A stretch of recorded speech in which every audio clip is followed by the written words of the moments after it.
과연 서울이 계속 존재할까?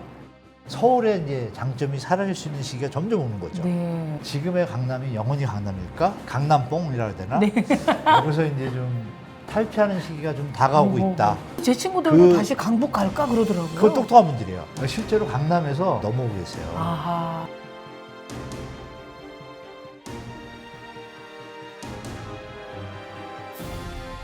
교수님, 2025년 부동산 시장을 이제 좌지우지할 네. 5대 변수. 예, 5대 이거를 제목으로 이번 이야기를 하려고 그러거든요. 첫 번째는 뭐가 하나씩 키워드를 한번 살펴볼게요. 일단 트럼프와 윤석열 대통령 탄핵, 그리고 그래서, 이번엔 네. 다르다 금리 인하 이렇게 네, 얘기할게요. 네. 세 번째는 스트레스 DSR, 네. 네 번째는 신탁사 및 부동산 PF의 뇌관의 리스크 발현 가능성. 근데 마지막이 이제 이런 현상들을 보고 판단하는 심리가 어떻게 작용되는 건데 이게 이제 아까 저번에 말씀드렸던 그 카톡방이라든지 뭐 대기업의 점심시간의 모습에서 부동산 얘기가 사라지고 있다는 얘기가 그 우습게 볼 게 아닙니다. 지금 말씀하신 금수저 동네라든지 이쪽은 다 같은 편이잖아요. 올라야 돼, 올라야. 막 이렇게 얘기를 하지만 그걸 사줄 사람은 누구예요? 그런 사람들이잖아요. 그 사람들은 그 얘기를 안 한단 말이에요. 그러면 이게 자기들만의 리그에서 빠졌다. 어느 순간에 더 큰 바보가 없으면 조정을 올 수도 있죠. 그거를 다시 한번 심리 이렇게 말씀드리겠습니다. 심리. 네. 그럼 첫 번째 트럼프 2.0과 우리나라 정치권의 문제인데 이거가 그렇게 영향을 많이 미치겠죠? 아무도 결정권자가 없어서 그런가요? 아니면? 네, 그 경제는 이제 정치하시는 분들이 어떤 가이드라인을 정해주고, 네, 맞아요. 해외의 뭐 어떤 관세 문제나 무역 네, 문제에 네, 있어서 네. 국가가 어떻게 지원하느냐, 제어하느냐, 네. 또 뭐 트럼프가 중국한테 압박 주듯이 그런 것들에 따라 가지고 그 나라의 경제에 대한 어떤 판단이 가능하잖아요. 국제 네. 펀드 매니저 입장에서는. 그럼 이 나라 경제가 살 것인가 안 갈 것인가. 그러니까 경제가 좋으면 그 나라 돈의 가치가 좋다는 얘기잖아요. 그럼 환율이 하락해가지고 우리 돈의 가치가 높아지는 건데 네. 그렇지 않으면 반대 현상이 벌어지죠. 그럼 우리는 물가 상승에 시달리게 되잖아요. 그 금리 인하를 할 수 없는 처지가 되고. 그래서 여러분 기억을 더 좀 쉽게 트럼프가 이미 관세를 던졌기 때문에 그러면 이 부분에서 이번에 말씀드린 금리 인하 이게 다르다는 게 뭐냐면 한은 총재가 작년 9월하고 10월에 두 번 내렸잖아요. 네. 0.5씩. 또 내리려고 기다리고 있는데 일반 투자자나 상승자 입장에서. 네. 근데 IMF 보고서가 2월 7일 날 나왔다고 그랬잖아요. 네. 이때 안에 내용이 있어요. 금리 인하에 대한 조정이 있는데 중요한 건 2월 7일 날 올해 나왔는데 이미 9월 11월에 한은 총재가 밝힐 때 워딩이 있습니다. 금리 인하할 때. 네. 저는 정확히 기억하는데 정부가 거시 건전성 강화 대책을 밝혀 이렇게 합니다. 자영업자와 중소기업의 취약과 부진을 지원하기 위하여 금리를 인하한답니다. 중요합니다, 여러분. 그리고 환율 모니터링과 가계부채의 증가 속도를 면밀히 검토하면서 다음 금리 정책을 필 것이다라고 얘기합니다. 여기가 답이 다 있어요. 그죠? 중요한 건 그 다음에 IMF가 2월 7일에 던졌다 그랬잖아요. 그 내용을 딱 보면 뭐가 되냐. 거기에 이제 팩트가 또 그거예요. 전세 만기에 따른 리스크에 대해서 조심하라. 그럼 둘 중에 하나인 거예요. 네, 전세가 만기가 되고 어느 시점에서 소비가 줄고 이러면 이자 낼 돈이 없으면 네. 빠져나가야 되잖아요. 네. 주인이 내줄 돈이 없으면 또 일이 벌어지잖아요. 그런 뉘앙스도 들어있고 전세 자체 문제, 시스템 리스크도 앞에 또 달아나요. 네. 있어요. 전세. 그리고서 PF 딱딱딱 또 말씀드린 거 나오고 그래서 디레버리징을 안 하면 소비 제약과 기업의 부진이 이어짐으로 심히 조심해야 된다. 이런 딱 썼어요. 네. 이런 보고서를 생각하시면 이런 현상들이 다 이어진다. 그래서 주택담보대출도 네. 자 만약에 1%를 더 내릴게요. 그럼 2.5% 되잖아요. 그 스트레스 DSR 금리 1.5% 적었거든요. 그럼 더하면 몇 프로예요, 여러분? 2.5 더하기 1.5는 4%예요. 기본이. 그래서 여러분 금리 인하 두 번 했는데도 지금 은행 대출 금리가 4%에서 5.2%까지 있어요. 그리고 전세대출 금리도 4%에서 5%예요. 지금. 네, 맞아요. 그러니까 예전처럼 뭐 전세대출 2, 3%를 해서 전세값이 막 팡팡 뛰고 이런 일이 없어요. 그래서 이런 것들이 변수가 된다. 이렇게 말씀드릴게요. 근데 보니까요, 이 부동산 시장에서 집을 파는 사람들은 이제 저 같은 이제 장년층, 노년층들이고요. 맞아요. 네. 그리고 이제 젊은 세대가 사죠. 영을 사고 있는데 그 50대 이상이 집을 파는 건 이제 내 집을 파는 건데 많은 분들이 또 노인학자까지 심리학자까지 나서서 집을 줄이십시오. 아, 그래서 맞죠. 네, 그분도 노인 현명하신 되면 거죠. 꼭 뭐 서울에 살 필요가 없습니다. 맞아요. 뭐 이렇게 하고 사이즈를 줄이라고 얘기를 하는데요. 다운사이즈인데. 네. 정작 현실적으로는 이게 어떻게 될지 잘 모르겠고요. 불안하죠. 예. 불안하죠. 네. 네. 이때는 여러분 국가를 믿으시기 바랍니다. 네. 왜냐하면 GTX 지금 뚫리고 있잖아요. 음.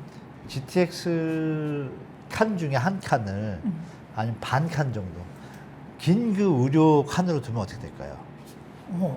그러면 극한 먼 이런 걱정 없으시겠죠? 그 시스템까지 갖춰두면 그럼 그런데요?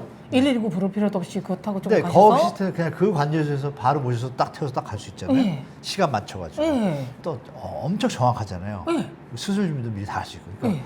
그런 걱정을 일단 탈피할 수 있는 시스템을 국가가 제공할 것이고.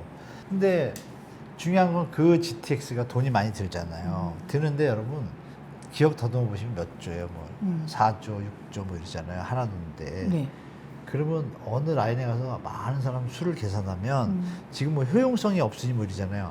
그러면 효용성을 있게 만들 수 있는 방법이 있잖아요. 네. 수요를 정확하게 예측해서 네. 거기에다가 말씀하신 풍요로운 분위기에 네. 그런 마을을 두는데 거기다가 뭐 기업체도 있고 자족도시로 다 만들고 GTX 하나 난다 치면 저 이사 가죠. 그거를 이제 사회 편익 비용을 계산해야 되잖아요. 네. 정부가. 근데 그걸 네. 정말 안 하죠. 왜? 서울에 있고 기득권들이 서울에 있는 집을 팔고 싶어서 지방을 발전시키면 안 돼요, 당분간. 맞죠? 그거를 다 알잖아요. 근데 지금 패러다임이 바뀌고 있죠. 왜? 젊은 분들이 화가 나기 시작했어요. 이거 뭐 하는 거야? 우리 세금 다 내서 서울만 키우고. 맞아. 도대체 이해가 안 되는 거야, 정치인들이. 여기서 어느 정치인인지 모르지만 요번이든 다음이든 누군가 그걸 던지면 젊은이들이 아하. 누굴 찍어주겠어요. 어허. 당연히 그 양반 찍어주겠죠? 네. 그럼 시대가 바뀌는 패러다임이 올 거라고 저는 봐요. 그래서 지금 말씀하신 너무 고민하실 거 없이 그거를 예측해서 한 10년 뒤 안에 얘기가 나올 거 아니에요. 그러면 요새 100세 시대니까 앞으로 2, 3년 더 사셔야 되니까. 그럼 거기 갈 때 다운사이징이라는 게 금액의 다운사이징인 거예요. 사이즈는 더 똑같거나 더 클 수도 있어요. 그럼 여러분 인생에 대한 초점을 잘 바꾸셔야 돼요. 맞아요. 그래서 폴 사무엘슨이 그런 얘기 했잖아요. 맞아요. 이 행복이라는 단어를 갖다가 수학으로 경제학으로 풀어보려고 하니까 암만 풀어도 결론이 나온 게 뭐예요? 아, 욕망분의 소유. 맞아요. 욕망이 줄면 소유가 늘어나니까 당연히 반드시 행복하죠. 그러니까 마음의 준비예요. 이건 맞아요. 제가 볼 때. 반드시 강남에 내 집을 마련해야 된다라는 욕망만 조금 풀어놓으시면 뭐 그렇긴 한데 마지막으로 여쭙고 싶은 게 네네. 아까 이제 50대 이상이 일단 집을 내놓고 이사를 네. 가야 되잖아요. 그렇다면 제가 안락한 노후를 보내기 위해서 새로운 집을 볼 때 고려해야 될 조건은 어떤 게 있을까요? 60대가 넘어서 집을 이제 이전하게 되거나 다운사이징을 네. 자산해서 또 전원주택가면 더 넓잖아요. 서울보다. 서울 18평이 뭐 10억, 12억짜리가 서초동에 네, 있는데 네, 네. 전원주택 가면 6억 갖고 10년 동안 써도 돈이 남을 거란 말이에요. 전원주택 6억 주고 사고. 그러니까 이런 삶의 라이프 스타일은 본인이 선택하는 건데 중요한 건 또 시내에서 살고 싶어 하시는 분 계시잖아요. 있죠.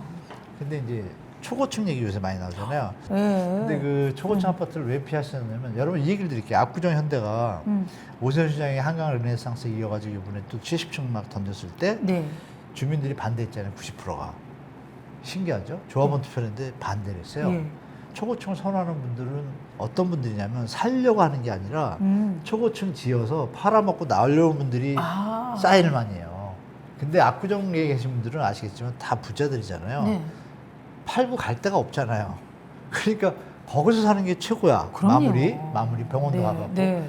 근데 이거 초고층 접었자 답이 없다는 걸 다 잘 알아요. 왜? 오호. 건축비가 1.5에서 2배가 들고 70층 넘어가면 3배 들어요. 맞아요. 그러면 분담금이 엄청 높아지고요. 그럼 나는 팔아먹을 게 아니라 살 집인데 근데 조합원분들이 대부분 그 부분이가 어떻게 해요? 시끄러. 반대한 거예요. 네. 5천 명 중에 한 85% 반대했어요. 네. 이런 걸 생각하시면 여러분 압구정에 사시는 분들이 보통 분들이에요. 음. 다 한가닥 하시고 사업하시고 회장 되신 분들이면 산전수전 뭐 공중전 다 겪고 네. 돈도 버신 분들 아니에요. 네. 그분들이 그럼 폼나고 좋은 걸 모르겠어요? 일본에서도 논문이 나왔고 프랑스에는 아파트가 없잖아요. 네, 없어요. 아파트를 지어봤더니 문제가 생긴 걸 이미 옛날에 다 한 거예요. 그리고 일본엔 이미 논문이 많이 나와 있고 한국도 최근에 논문이 한 2개 나왔어요. 그러니까 이 팩트를 보고 고층이 안 좋다는 걸 다 알아요. 전 세계가. 네. 더 중요한 건 초고층 진다면 어떻게 할 거예요? 나중에 재건축 또 해요? 못 합니다. 못해요. 그러면 신도시 부분에서 도로를 놔주거나 또 하이퍼루프라고 들어보셨죠? 네. 그 하이퍼루프가 진공 상태를 통해서 가는 거잖아요. 서울에서 부산까지 최근에 부산만 할 때도 공약으로 나왔잖아요. 그 관이 있어야 되잖아요. 그죠? 그 관을 제일 잘 만들고 실험 중인 나라가 포스코입니다. 전 세계에서 여기 와서 실험을 해요. 그럼 우리나라 그 기술을 갖고 있는데 먼저 해보이지 않을까요? 한 20년 뒤에 제가 죽은 뒤면 무조건 다 달려있을 것 같아. 그러면 우리 30, 40대 분들은 이 거리에 대한 감이 없어질 것 같아요. 그럴 수 있대요. 서울의 이제 장점이 사라질 수 있는 시기가 점점 오는 거죠. 네, 맞아요. 그거를 생각하시면 지금 서울에 올인해가지고 여기서 혹시 자본시장을 더 노리겠다라는 그 약간 리스크보다는 여러 가지 지역균형 발전이나 젊은이들의 욕구에 맞춰보면 분산될 가능성이 높잖아요. 계속 여기 버틸 거예요? 물론 서울 메가시티론도 있어요. 그래도 메가시티도 펼쳐지면 서울은 다운되잖아요. 네. 이런 거 생각하시면서 접하셔야 되고, 제가 드린 말씀은 뭐냐면 초고층 아파트, 어떤 주거 환경, 네. 그리고 교통의 발전, 네. 그리고 미래 세대 20, 30대들의 앞으로의 패러다임의 변화, 그러면 부동산의 축이 어디로 갈 수 있을 가능성도 있잖아요. 같이 보시면 네. 지금의 강남이 영원히 강남일까? 라고 생각해보면, 자, 거꾸로 강남이 없을 시절에 강북의 종로가 최고였잖아요. 명동이. 제가 종로구 효자동 출신이거든요. 네, 그거 완전 가쁘죠 그때는. 네. 그러면 이제, 네. 이제 다 다른 나라도 다르거든요. 네. 그 르네상스의 복귀라 그래서 클래식의 복귀라 해서 제 친구들은 다시 강북 갈까 그러더라고요. 그거 똑똑한 분들이에요. 네. 20년을 바라보면 강북이 다시 움직일 수밖에 없죠. 그러니까 여긴 다 했잖아요. 실제로 강남에서 네. 건강에 안 좋은 분들이 넘어오고 계세요. 이게 그냥 이루어지는 게 아니니까 강남이 뭐라고 표현할까요? 강남뽕이라 해야 되나? 네.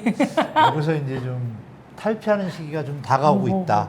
아. 만약에 대법원 하나만 움직여도 다 탈피죠? 네. 뭐 이런 거 생각하셔서 미래에 대한 그림에서 과연 서울이 계속 존재할까? 행정부나 사법부가 이전할까? 근데 전 세계 선진국들은 다 이전했네 보니까 젊은이들이 서울을 싫어하기 시작하네. 어쩔 수 없이 좋아하고 있고. 그러면 이제 흐름이 좀 나오니까 그런 시나리오도 대비하시는 게 좀 필요하다라고 말씀드리겠습니다. 그러네요. 갑자기 마음이 편해졌어요. 네. 올해 혹시 내 집 마련 네. 계획을 갖고 계신 분이나 네. 갈아타기 하실 분이 계시면 네. 네. 첫 번째는 네. 3기 신도시 공공분양 적극적으로 가시고 네. 건축비가 많이 인상해서 분양가가 예전보다 좀 올랐지만 그래도 가치가 있습니다. 그거 판단하시고 그다음에 경매 물건이 이제 많이 나오고 있어요. 네. 경매하실 때 어렵다고 생각하지 마시고 주방 동네에 가시면 공인중개사 한 10년, 20년 하신 분들 중에 경매 매수인 대리 이렇게 쓴 분들이 계세요. 맞아요. 그 제도가 창가에 있거든요. 유리창에 써오신 네, 맞습니다. 분들. 네. 그분한테 부탁하시면 안전하게 집을 저렴하게 또 살 수 있거든요. 예. 두 개 다 비교해 보신 다음에 네. 필요하신 분들은 그쪽을 하시면 조금 더 저렴하게 내 집 마련은 좀 도움이 되실 겁니다. 네. 오늘도 제가 사실 부동산을 잘 모르는 사람이었지만 한문도 교수님 덕분에 뭐 세계 정세부터 시작해서 완전히 부동산 테크로 충전한 거 너무너무 감사드리고요. 앞으로도 많은 지도 편달 부탁드리겠습니다. 별 말씀을요. 예, 고맙습니다. 네, 고맙습니다. 오늘 이야기가 좀 유익하셨나요? 그렇다면 앞으로도 셀코TV, 곧 100만이 되는 셀코TV에 좋아요, 구독, 알림 설정까지 해주시면 금방 100만이 되고요. 더 유익한 컨텐츠로 만나볼 것을 약속드립니다. 고맙습니다. 네, 고맙습니다. 네. 오늘 영상 마음에 드셨으면 구독, 좋아요, 그리고 알림 설정 잊지 마십시오.